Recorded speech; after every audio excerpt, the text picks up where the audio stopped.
Good morning everyone. আজি হৈছে বিশ্বকৰ্মাৰ পূজা সেয়েহে ৰাতিপুৱাই সোনকালে ফুল লৈ আহিলোঁ আৰু মই গোসাঁইক চাকি বন্তি লগাই গোসাঁইক অৰ্পণ কৰিলোঁ।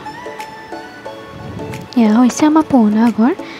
পিছে ভিডিঅ'টো কেনে পালে লাইক কমেণ্ট শ্বেয়াৰ কৰিব।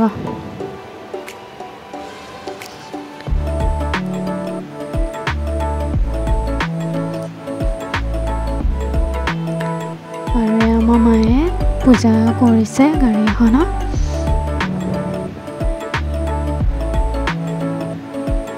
আৰু মই বোলো ৰছীডাল বান্ধি দিয়াই ভাল, যিহেতু দিনটো গাড়ীখনৰ ওপৰতে দাদাই থাকিব লগা হয়।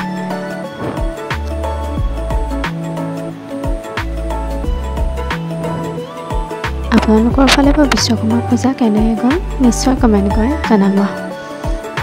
আৰু মই এয়া ফুট দি ল'লোঁ, যিহেতু মা এবাৰ দিছে। ভিডিঅ'টো চাই কেনে পালে নিশ্চয় জনাব। ধন্যবাদ।